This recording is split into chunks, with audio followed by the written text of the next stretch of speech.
Joining us now is Joe Cirincione, Distinguished Fellow at the Quincy Institute for Responsible Statecraft and author of the books Nuclear Nightmares and Bomb Scare. Good to see you, Joe.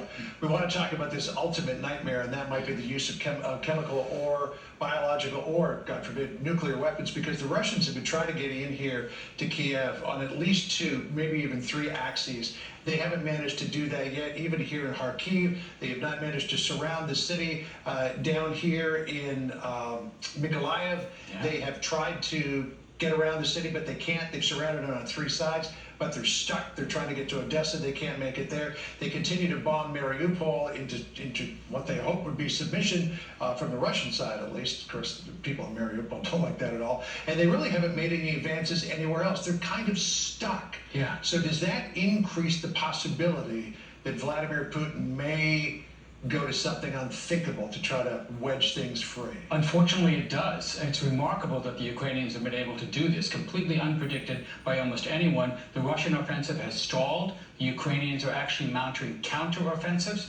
The aid package that was approved this week by President Biden is going to help them a lot with new javelins, new stingers, all kinds of equipment to attack those armored convoys. We've all seen the photos of turrets just blowing off the tanks from infantry weapons. So this is all good, but unfortunately, Putin's own psychology and Russian doctrine indicate that when you're in a situation like this, you escalate. So I would expect to see more terror bombing of the cities. I would expect him to follow the Syrian playbook, possibly using chlorine gas, another terror weapon. Doesn't kill a lot of people, it killed a few thousand in Syria, but it terrorizes the population as it seeps into those underground shelters, and then ultimately, possibly, to again brandish the nuclear threats. Yeah, a Russian military doctrine that Putin signed back in 2000 allows for, if it looks like Russia is going to lose a conventional war or lose territory because of it, that they could go to a low-yield nuclear weapon, limited nuclear use, I think is what they say. Right. People are thinking tactical nuclear weapon.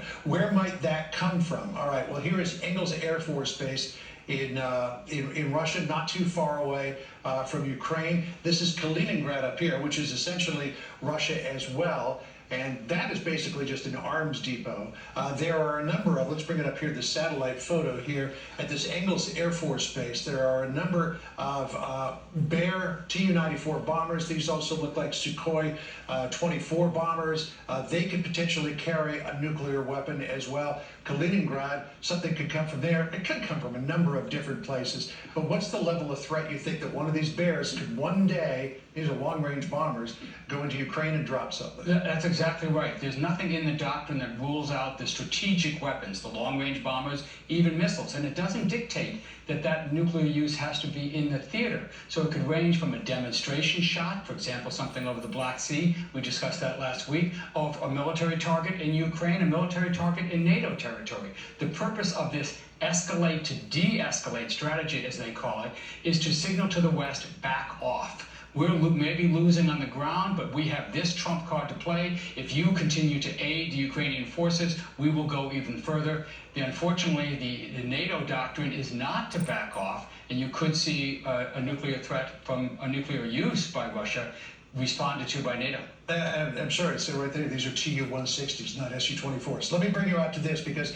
Lindsey Graham was on yesterday, and he said that if there were to be a nuclear strike somewhere in Ukraine, that could be an Article 5 violation, because the fallout could go to a number of NATO countries. You also suggest, though, that a NATO country could be the subject of a nuclear attack. That's absolutely right. You know, this has never happened before, right? So it's been 7 to 7 years since we've seen the bombings in Hiroshima and Nagasaki. It's going to be confusing. We're not going to know what happened at first, particularly if it's a low yield, if it's a 1 kiloton, 5 kiloton, so below Hiroshima range. Nobody is going to know what's going to go on, what's happening. Is it a large conventional blast? And there's going to be confusion, disorientation. But then once people understand what's happened, all bets are off. Yeah. I mean, whether it's Article 5, Article 6 in the UN Charter, all kinds of things come into play here, and that's what makes this so dangerous. That's why you have to manage our aid, manage our military moves here, so that we prevent Putin from taking that ultimate step. All right. Let's hope that they can do that. Joe, it's great to have you in today. Appreciate it. Thank you, John. Senator? Democrats appearing to look for